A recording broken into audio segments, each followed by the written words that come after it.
locally owned. I'm from Amsterdam, so they can expect good football food, baseball food, pizza, wings, and beer. You know, you can bring your kids in, you know, they can play pool or play the video games, or they can sit with you and watch TV too, because you got the TVs in every dining room. It's such a place that you can come in with your family and sit down. And again, it's family oriented because it's family owned. When you walk in here, it's like a TV show, Cheers. Everybody knows your name, and you can expect that from in here because everybody knows everybody else. As we wind our way between high school seasons, it's the NCAA Men's Basketball Tournament edition of the Sideline Guys here at SidelineGuys.recordernews.com. Brought to you, as always, by our friends at Crystal Ristorante. They're located at 72 Lion Street here in Amsterdam.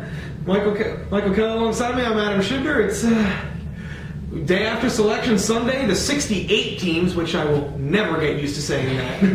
65 was weird enough. 68 is off the rails, but they're all seated. Things really get started Tuesday night out in Dayton, but the big stuff Thursday and Friday. Right, which for our purposes, we're not giving in. Thursday and Friday is the first round. Thank you. For the rest of this video, that's how we're doing it. I mean, I guess just to get things started, I guess just for you, what was kind of the region that stuck out to you as maybe the toughest region, looking at the draws for those top seeds? I mean, when I looked at the draw, the two that really stuck out at me as being ridiculously tough were actually the ones for the two top seeds in the tournament. I thought Kentucky, because there are a lot of potential minefields early, a very potential tough round of 32 matchup with a Connecticut team that might be as talented as anyone not named Kentucky or North Carolina in the entire field. You've got Duke in there, you've got Xavier, you've got Baylor, you've got a very good Wichita State team, you've got Indiana, which already beat Kentucky this year. And then Syracuse, as the one seed in the East, has some teams in there that could just potentially prove a lot of problems to Syracuse's zone. Vanderbilt, Wisconsin, Kansas State, because they're so good on the offensive glass. Florida State's exceptionally hot right now. So I think the committee kind of gave the two top seeds maybe the two toughest regions of all. Right, and you left out in that South region, Kentucky's got VCU in there. That too. A Final Four team from a year ago. I think, though, that East region is the toughest when you're looking at it from the one seed's perspective. When you look at Syracuse, that Sweet 16 matchup against either Vanderbilt or Wisconsin, likely. Wisconsin, a very tough tournament team every year with that defense. Vandy can shoot the ball. And then if you look at that Elite Eight, there, either maybe Ohio State with Sullinger down low, a Cincinnati team that just beat them, or a Florida State team that's pretty much a clone of Cincinnati. So that second weekend, especially for Syracuse, I think is the toughest of any of these #1 seeds. Yeah, now, of course, we like to project that, but we know things are going to get chaotic before then. One or two of these high-seeded teams going to get knocked out by Thursday or Friday. So which teams really seeded 1 through 5 are the most vulnerable for an upset on that first round? 1 through 5. I'll go a first round upset because I just don't believe in this team. Louisville. It's a 4-13 matchup with Davidson, a team that we've seen in the past. Louisville was in this same game a year ago, the 4-13 game. Lost that game. A lot of people thinking, they could make a run, Elite Eight, Final Four. They're coming off that Big East tournament wins for them. I could see that being a trouble spot in any bracket. Oh, yeah, that's a definite one. I actually like a couple of potential 4-13 upsets. I think Indiana could be vulnerable against New Mexico State. I think Michigan, if their shooters go cold, could be vulnerable against Ohio. The other one, to give my deepest upset, I've got a 14 beating a 3. I think Belmont can beat Georgetown. Belmont's a team that's been to the NCAA tournament a bunch. This is their 5th appearance in the last 6 or 7 years. Georgetown has just really been inconsistent late in the season, and this team has lost to a double-digit seed in the first round of each of the last 2 tournaments. Right, and I think if we are looking at the bracket too, of those 3 seeds, Georgetown is the worst. I was kind of surprised they got that. I thought they'd be a 4. So that might be a team too where they might be seeded a little bit higher than they really should have if you look through their resume. Now, on the other side, we've had so many dark horse teams come through the last few years. Butler twice. Virginia Commonwealth last year, going back a couple of years to George Mason, who really kind of started this recent trend. A team that's seeded 5 or lower, because 5 is where Butler came from. Who's a team that could really make a deep run? I'm going to throw 2 at you. I think the obvious one is Murray State, 30-1. They're a 6 seed. In a region with a 3 seed in Marquette, where we were at length looking through their resume yesterday. They don't really have a quality road win, so these neutral courts might be an issue. But I think a team that I don't think anybody's going to pick them to even win their first round game. They're a 5 seed, is Wichita State. They're playing against VCU in that first round. I think everybody's going to be thinking VCU, they went to the Final Four a year ago, they're going to do it again this year. That Wichita State team, it's a mid-major, very good year, and I mean, they're going to be a dark horse just for that first round alone. Yeah, I actually like exactly both of those teams, because those are two teams that both have something that you need in the NCAA tournament. They have a star. I mean, Murray State's got Isaiah Cannon, their point guard, who's as good as any point guard in the entire country. And Wichita State's got a 7-footer in Garrett Stutz. And having a 7-footer as a mid-major, that immediately makes you dangerous when you've got a guy who's got that size that so many of these smaller school teams don't have. A couple of us, I like Long Beach State as a team that could make a run.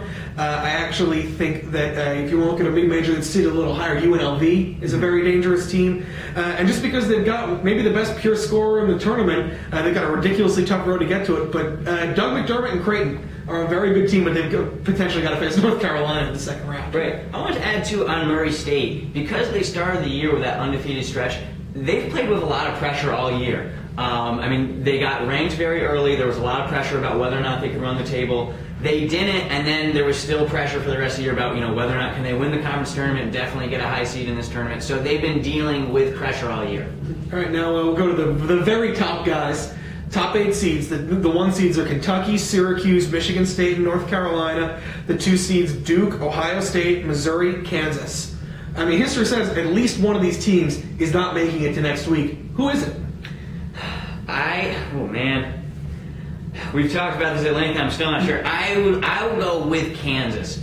Tough first round game with Detroit coming to that Horizon League, which Butler played in. A second round matchup with either St. Mary's, who can run and shoot, or Purdue, who's going to make it really ugly. I think that those 3 teams, I would say there's at least a 40% shot that we see one of those 3 teams in the second weekend. Yeah, when you look at it, especially with, that potential second round matchup, St. Mary's has a terrific point guard, Matthew Dellavedova, and Purdue, they've been waiting for years to have Robbie Hummel finally in an NCAA tournament. They've got him. This is not anywhere near their best team that's had him there, but the Boilermakers, maybe this is the year they finally make that run. The other team, I think, could do it because, hey, Xavier does it every year, and they could potentially see Duke in the second round. This Xavier team, struggled a lot in the aftermath of the brawl. They were not great through most of the A-10 season, but they face a Notre Dame team in the first round that is traditionally not very good in the tournament. And when you've got 2 scorers like Tu Holloway and Mark Lyons, that's an extremely dangerous team for Duke to have to face. Right, and like you said too, Notre Dame not really a lot of success in recent tournaments. But that is a team that dealt Syracuse one of its 2 losses this year. So either way, that second round game for Duke is going to be a tough one. All right, and now we've come to it. Your Final Four. Final Four, it's mostly chalk. And by mostly, I mean it's completely chalk. I think as of right now, I would take the 4 number 1 seeds, which I know does not make for an exciting video piece, so I'm going to let you talk. All right, I've also got mostly chalk. I moved 1 piece of chalk off of there, and that's I've got Kentucky, I've got Syracuse, I've got North Carolina, and then simply because I think really they should be a number 1 seed as champions of the Big 12, I like Missouri coming out of the West to beat Michigan State. I think Draymond Green at Michigan State could give Missouri's team that isn't too great inside defensively some trouble, but I really love the style this team plays. They have a lot of big-time players who have made big-time. They're the first team in history out of a Power 6 conference to win 30 games and not be a 1 seed. Right. I think that West bracket, too, I think that's going to be the one where just a lot of crazy stuff's going to happen. Also, if we were to go back to brackets of years past that get thrown out, it's always the bottom left. Absolutely. Bottom left one is always the one that is just crossouts nonstop.